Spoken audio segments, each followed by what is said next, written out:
Cakrabuana, tidak ada Gubernur Jokowi, tidak ada Presiden Jokowi. Karena siapa sih yang kenal pada waktu itu? Karena militansi dari kawan-kawan Cakrabuana, Jokowi memberikan image didukung oleh rakyat. Kerja keras kawan-kawan, saya tahu persis karena Mbak Mega, Taufik Kimas pada waktu itu nggak mau dukung Jokowi, mau dukung Fauzi Bowo. Apalagi jadi presiden. Taufik juga nggak suka dan Mbak Mega juga nggak. Tapi karena lihat militansi rakyat yang diwakili oleh Cakrabuana, akhirnya ikut arus itu. Nah, sayangnya begitu berkuasa lupa, nggak inget budi kalau orang itu, lupa sama rakyat, lupa sama Laskar Betawi yang juga militan dukung Jokowi pada waktu itu. Sebetulnya sederhana yang diminta sama rakyat. Satu, berpihak dong sama rakyat, apapun keputusannya. Yang kedua, jujur, jangan suka bohong. Itu aja. Otomatis nanti terbangun apa yang rakyat cita-citakan. Saya Menko Perekonomian zaman Gus Dur. Ekonomi anjlok pada waktu itu minus 3%. Tahun ini kan bakal anjlok juga minus 3%. Kalau saya sih nggak khawatir. Dalam waktu 21 bulan kita naikin dari minus 3 ke 4,5%, 7,5%. Bagaimana caranya? Satu, harus selalu berpihak pompa daya beli rakyat. Sebagai contoh, kami bujukin Gus Dur, Gus, kita naikin gaji pegawai negeri, ABRI dan pensiunan 125% dalam 21 bulan. Gus Dur bilang sama saya, Rizal, itu kan besar, dari mana uangnya? Gus, soal uangnya serahkan sama saya nanti cari akal. Yang penting Gus Dur setuju. Gus Dur setuju. Apa yang terjadi? Rakyat pegawai negeri ABRI yang jujur, begitu gajinya dinaikin, dia belanja 99%. Akibatnya sektor retail hidup lagi, ekonomi hidup lagi. Jadi dalam suasana gini, yang penting kita pompa daya beli rakyat yang di bawah, bukan yang di atas. Yang di atas mah bisa selamat sendiri. Yang kedua, pada waktu itu karena lagi krisis, petani-petani yang terima kredit usaha tani macet semua kreditnya. Bunga berbunga dari tadinya 6 triliun jadi 26 triliun. Waktu pemerintah Gus Dur masuk, kami masuk, petani di desa-desa lagi diuber sama polisi, diuber sama camat supaya bayar utangnya yang cuman 3-4 juta, tanahnya 1,5 hektar. Saya ngadep Gus Dur, Gus, kita udah gila apa Gus? Kita mau sita semua nih tanah petani yang cuman 1,5 hektar, yang cuman 4.000 meter. Nanti kalau kita udah sita semua, kita apain? Mau ngapain kita? Udah gila apa negara mau ngurusin itu? Bener juga kamu Rizal. Jadi gimana? Udah kita write off aja, kita hapuskan 26 triliun uang kredit macet petani. Udah bilang Rizal, bukan kita perlu duit buat bayar utang. Udah Gus, urusan teknis gitu saya yang beresin. Gus Dur tinggal kasih arahan.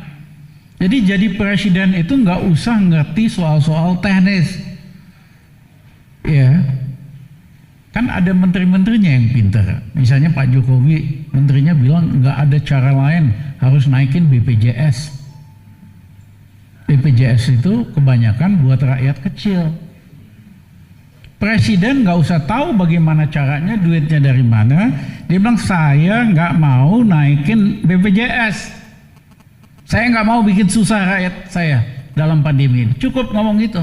Tugas kamu sebagai menteri cari jalan bagaimana BPJS nggak naik. Pak Jokowi ngomong gini aja nggak bisa, nggak ada hati, iya kan?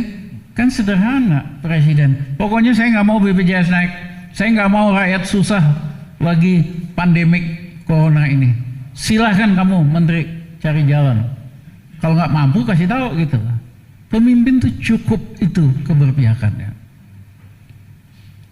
Ya.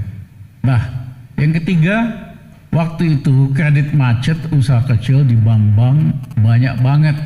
Kategori 5. Kategori 5 itu macet total. Dia di blacklist nasabah yang macet total. Nggak bisa minjem lagi. Itu usaha kecil. Saya panggil direksi bank. Tanya, ini kalau kita Uber pengusaha kecil yang kreditnya di bawah 1 miliar, berapa waktu lama bisa kembali uang? Hampir 1 tahun lebih Pak, karena perlu proses pengadilan, lalu macam-macam. Berapa uang kembalinya? Maksimum 20%. Saya bilang saya nggak mau cara itu. Kita kasih diskon. Semua pengusaha kecil yang utangnya di bawah 1 miliar, kita kasih potongan 500 juta. Tapi sisanya harus bayar tunai dalam 3 bulan. Apa yang terjadi?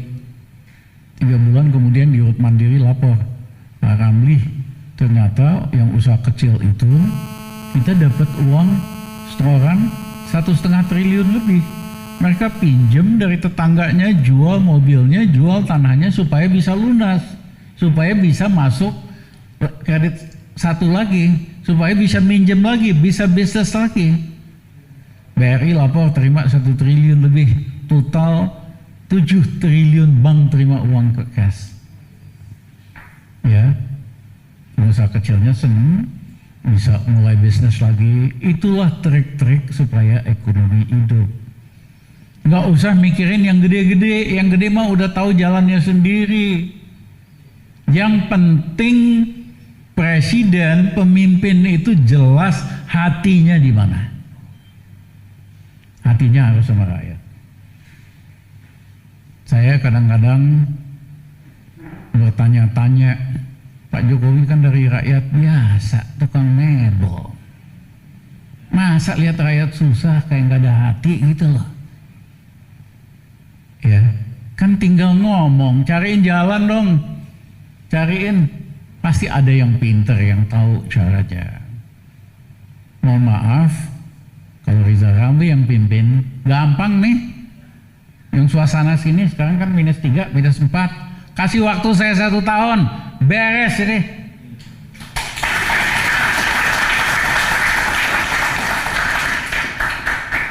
Sederhana ilmunya, pompa yang bawah daya belinya, yang miskin itu yang bawah, yang nggak bisa ngapa-ngapain, pasti dia belanja, akhirnya kan hidup bisnis. Kalau kita kasih uang di bail out, yang gede-gede, ini kan kalau baca di koran pemerintah untuk krisis ini tadinya perlu 600 triliun, seminggu kemudian naik 800 triliun, seminggu lagi 1000 triliun. Kok bisa makin lama makin gede, sementara rakyat 6 bulan ini nggak ngerasain apa-apa. Sederhana, karena di lobi sama yang gede-gede. Bantuin kita juga dong. Di lobi makanya dinaikin, pakai uang minjem, uang nyata uang. Tapi esensinya sederhana. Kalau yang gede dikasih uang 1 triliun hari ini, satu perusahaan besar, pabriknya hanya bekerja 30%. Nggak mungkin dia pakai uang itu buat naikin pabriknya jadi 100%, karena nggak ada permintaan, nggak ada yang mau beli. Akhirnya uang 1 triliun dipakai spekulasi, dipakai beli mata uang asing, dipakai beli emas, dipakai beli tanah, rumah yang harganya jatuh 50%. Iya kan? Jadi kalau yang gede dikasih, Dia tahu kalau dia pakai buat supaya pabriknya 100%, dia tahu dia bakal rugi karena nggak ada permintaan. Jadi logikanya harus dibalik, ciptakan dulu permintaan dengan mompa daya beli yang menengah ke bawah, otomatis selamat. Ya, tapi mohon maaf, karena pemimpin nggak ada hati. Ada usul, naikin apa lagi yang naikin? Nah, pajak sepeda, coba kan gila. Kita kembali lagi ke zaman Belanda.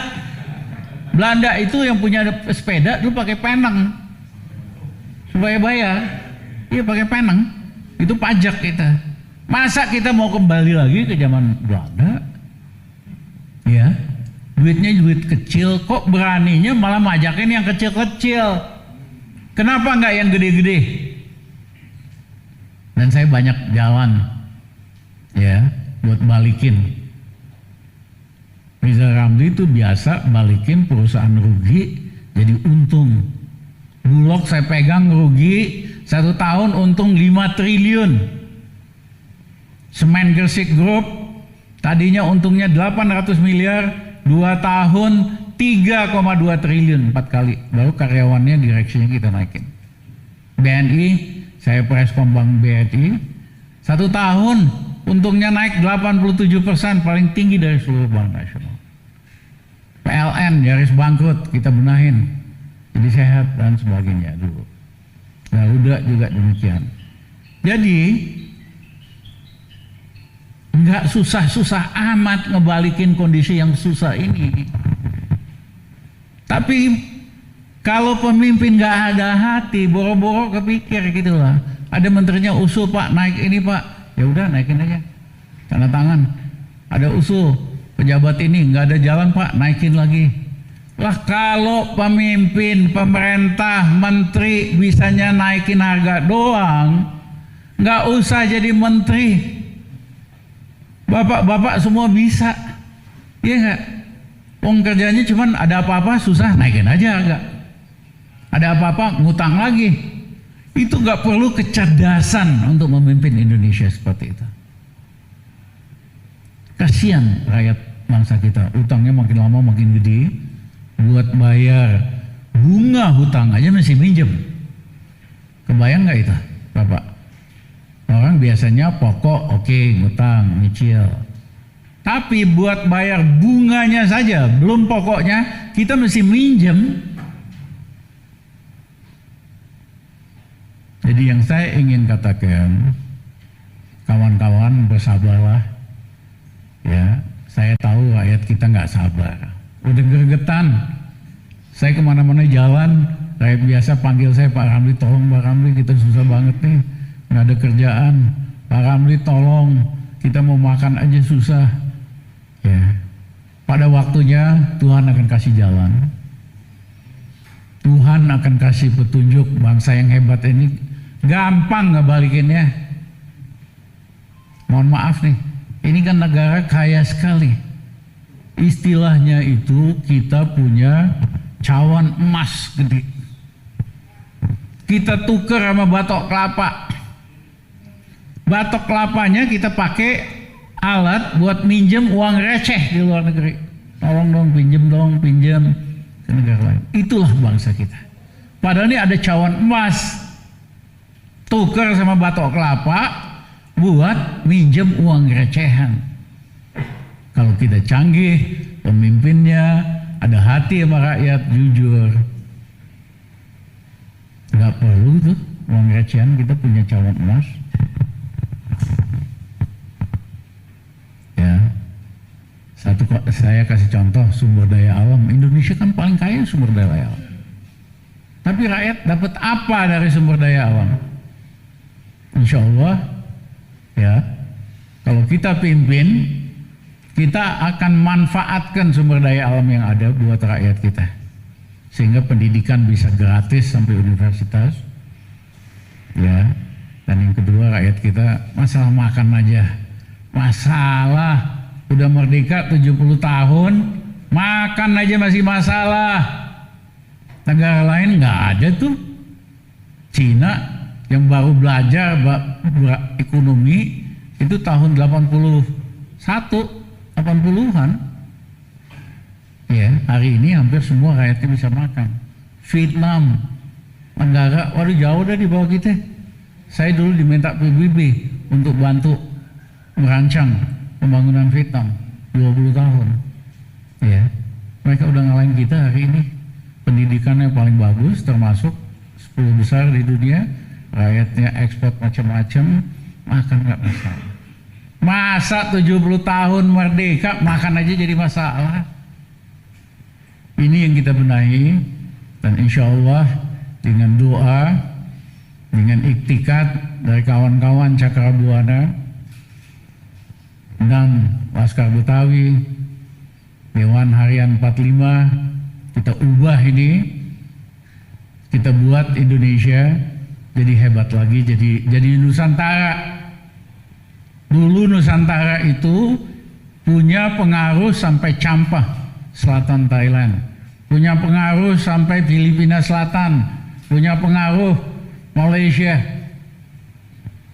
Pada waktunya, dengan kekuatan yang kita ada, kita bisa kok mengembalikan kejayaan Nusantara.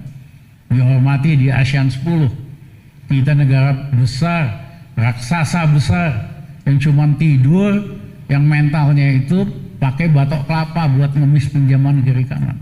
Padahal kita kaya sekali. Kawan-kawan, saya tahu Cakrabuana gelisah karena banyak yang tanya sama Yongki, sama kawan-kawan, Pak Alex, ngapain sih dulu pilih Jokowi, ngapain bela Jokowi? Ya, hari ini kita susah, hari ini ingat budinya ke Cakrabuana aja nggak ada. Ya, orang yang lupa budi biasanya jarang diberkati oleh Allah yang Maha Kuasa. Terima kasih.